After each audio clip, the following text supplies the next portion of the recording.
நேர்மையான ஒரு அதிகாரி உங்களுக்காக உங்களுடைய முகத்திற்காக ஒரு சைனை போட்டாரு பாத்தீங்களா?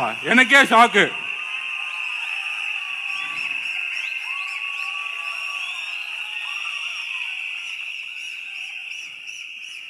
இந்த மாதிரி எந்த கட்சி தலைவருக்கு நடந்தது கிடையாது.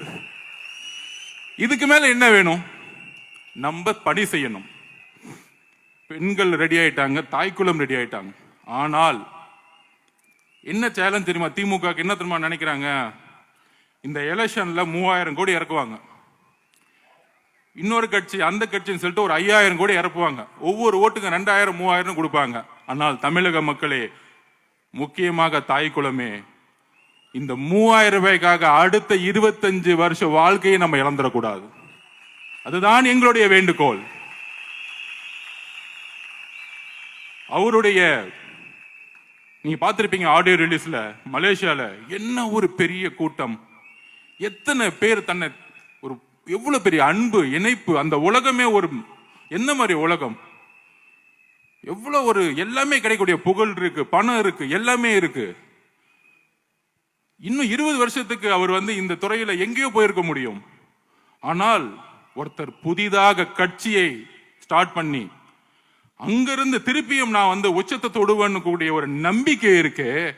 அந்த நம்பிக்கை எந்த மனுஷனுக்கும் வராது. உண்மையாக சொல்றேன்.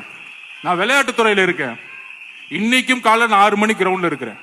எனக்கு பிடிச்ச துறை. 30 வருஷமா இருக்கிறேன். என்ன அரசியல் வந்தாலும் காலையில முதல்ல 6 மணிக்கு விளையாட்டு துறை இருக்கிறேன்.